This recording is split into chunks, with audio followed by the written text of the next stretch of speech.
I would add that according to the sources that I have, that is the missionary accounts, reports, what they felt was that there were, yes, indeed, native religions in India, but the problem is that maybe they were not the ones that we think today. Like, for instance, the case of the Jesuit Roberto Nobili in the first half of the 17th century, what he saw in Madurai was something different from Hinduism. He saw sects. He saw Vaishnava, he saw Shaivites, he saw Jains, Buddhists, atheists also. So, and he thought that these were native, but he also thought that many of them had resemblances, similarities with other schools of thought or religious schools in Europe or in the Mediterranean world. Like, for instance, the belief in reincarnation, metempsychosis. He thought that it was something similar, very similar to the Pythagorean belief. And in order to fight that, because he thought, of course, it was totally incompatible with Christianity, that belief, he asked his confreres in Europe to send treatises, Latin treatises, against Pythagoras, in order to fight in the dispute this kind of beliefs. So I would say that the answer is complex, but to some extent I would say yes, there are, at least from the point of view of the missionaries, I'm not saying mine, there were native religions, but they were different from the ones that we would say today. Definitely there was nothing like Hinduism for them. Today is very relevant, of course. It's relevant for political reasons, for the political discourses about who is Indian and who is not.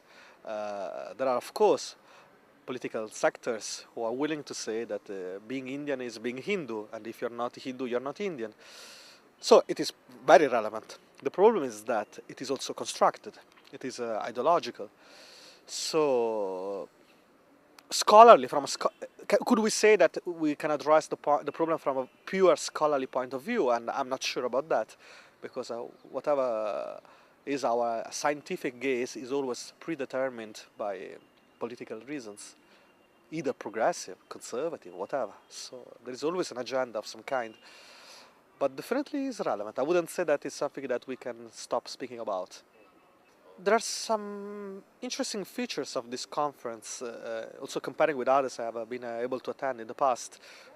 The audience is a very interested and prepared audience with many questions and trying to find some elements for a solution here, and that's quite interesting. Not always it happens.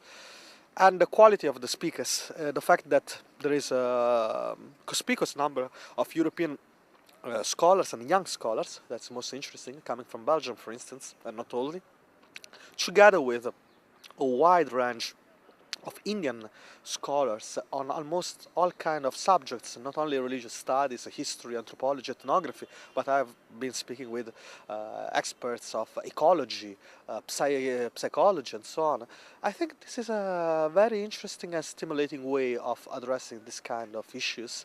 It is a highly scholarly conference, but interdisciplinary and very sensitive to I would say also the political and social meanings of the discussions that we are having. It's not auto-referential, it's not an ivory tower, and I think this is a very good element, and I wish all the best to this cluster, this 5-year cluster. I think that I hope that it will be possible to have really a 5-year cluster of conferences, because could provide and could challenge really our commonsensical, I would say, understanding of Hinduism, and also, I would say, caste, which is not in the title, but is coming very often in all the panels.